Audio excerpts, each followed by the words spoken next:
Agama Rafidhah menghalalkan mut'ah. 15. Menghalalkan nikah mut'ah. Menghalalkan nikah mut'ah. Kami sebutkan tadi di dalam pertemuan siang, yaitu tentang salah satu daripada ini media yang menjadi semakin masifnya tersebarnya yang namanya agama Rafidhah.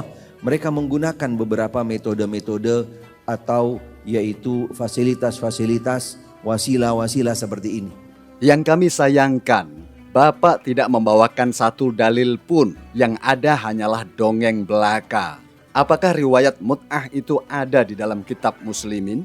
Dalam kitab Sahih Muslim, jilid 2, terbitan Darul Ihya Al-Kutub Al-Arabiyah dan Darul Kutub Al-Ilmiyah, halaman 1023. Telah mengabarkan kepada kami Ibn Juraij, telah mengabarkan kepadaku Abu Zubair.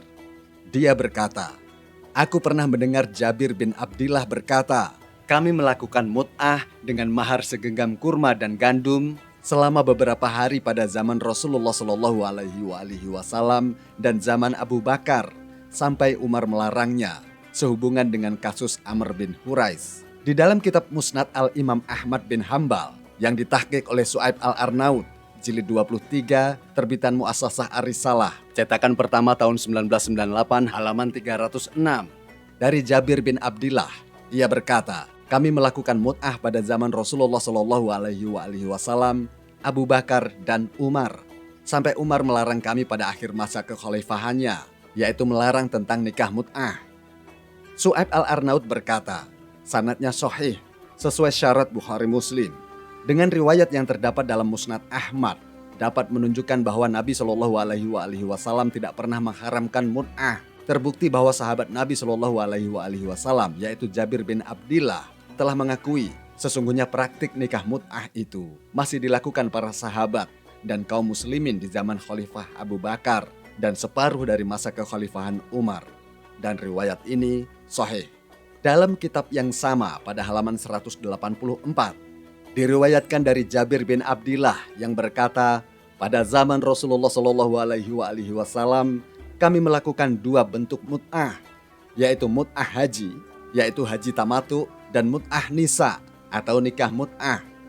Hamad berkata di dalam redaksinya, mut'ah haji dan mut'ah nisa. Lalu ketika Umar menjabat khalifah, ia melarang kami melakukan kedua bentuk mut'ah tersebut, maka kami pun tidak melakukannya. Muhaqqiq berkata, sanadnya sahih. Dalam kitab Musnad Abu Daud At-Toyalisi, salah satu ulama Ahlus Sunnah yang ditahqiq oleh Muhammad bin Abdul Muhsin At-Turki, terbitan Al-Hijr, cetakan pertama tahun 1999, halaman 208. Diriwayatkan dari Muslim Al-Quri yang berkata, kami datang menemui Asma binti Abu Bakar. Lalu kami bertanya kepadanya tentang mut'ah nisa atau nikah mut'ah. Asma binti Abu Bakar berkata, kami telah melakukannya di zaman Nabi SAW. Muhaqqiq berkata, hadis sahih. Karena itu di dalam kesempatan lain, Asma membenarkan apa yang dikatakan oleh Ibn Abbas yang terdapat di dalam kitab Mukhabul Afkar fi Tanqih Mabanil Akhbar karya Al-Aini, salah satu ulama Ahlus Sunnah, jilid 10, terbitan Wizarah Al-Waqaf Al-Islamiyah, cetakan pertama tahun 2008, halaman 340. Diriwayatkan dari Sa'id bin Jubair yang berkata, aku mendengar Abdullah bin Zubair berkhutbah menyindir Ibn Abbas dengan mencelanya karena pendapatnya tentang nikah mut'ah. Ibn Abbas berkata, yaitu di dalam menanggapi sindiran Abdullah bin Zubair, hendaknya menanyakan hal tersebut kepada ibunya jika dia benar. Maka Abdullah ibn Zubair bertanya kepada ibunya, yaitu Asma binti Abu Bakar. Dan dia menjawab, benar apa yang dikatakan Ibn Abbas. Seperti itulah keadaannya, yaitu tentang nikah mut'ah memang diperbolehkan. Kemudian Ibn Abbas berkata, jika aku ingin, aku akan sebutkan nama-nama dari bangsa Quraisy yang dilahirkan dari hasil nikah mut'ah. Al-Aini berkata, sanadnya sahih dan para perawinya terpercaya. Dalam kitab Al-Jami' li Ahkam Al-Quran, karya Al-Qurtubi, salah satu ulama Ahlus Sunnah yang bermadhab Al-Maliki, jilid 6, terbitan Mu'assasah Ar-Risalah, cetakan pertama tahun 2006, halaman 220.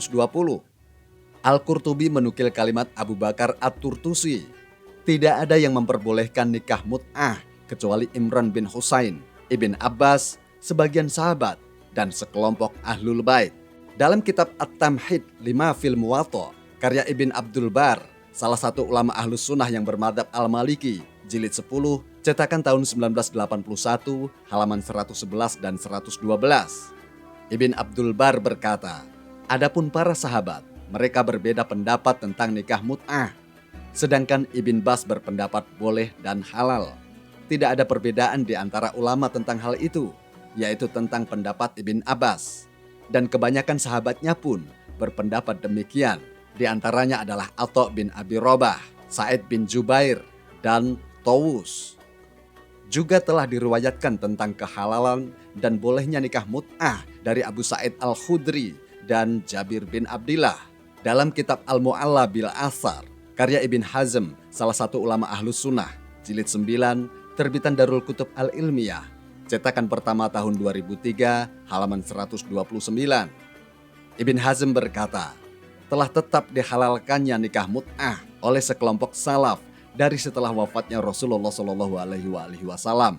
Di antara salaf tersebut adalah berasal dari kalangan sahabat seperti Asma binti Abu Bakar, Jabir bin Abdullah, Ibn Mas'ud, Ibn Abbas, Muawiyah bin Abu Sufyan, Amr bin Hurais, Abu Sa'id Al-Khudri, dan Salamah.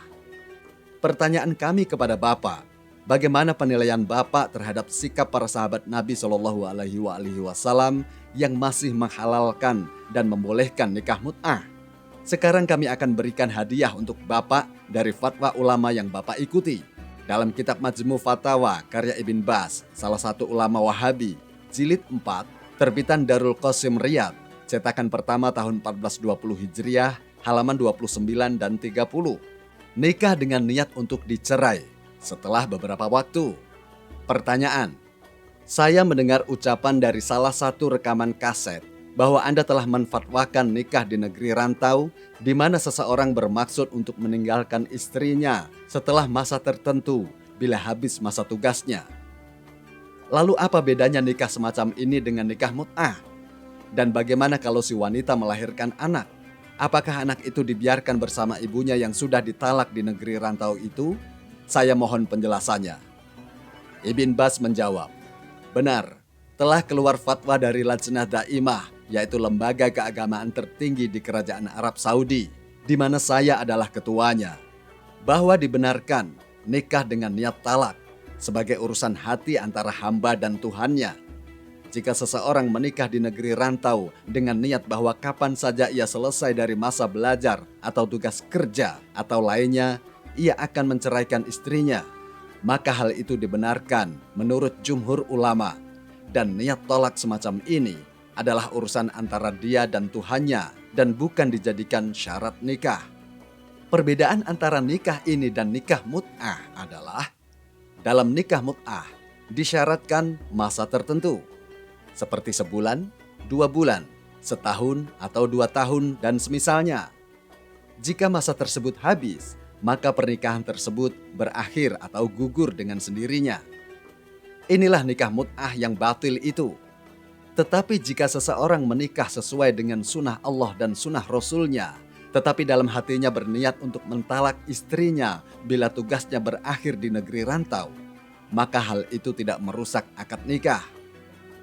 Niat itu bisa berubah-ubah, tidak pasti, dan tidak dijadikan syarat nikah. Niat semacam ini hanyalah urusan dia dan Tuhannya, dan cara ini merupakan salah satu sebab terhindarnya dia dari perbuatan zina dan kemungkaran. Inilah pendapat mayoritas ulama.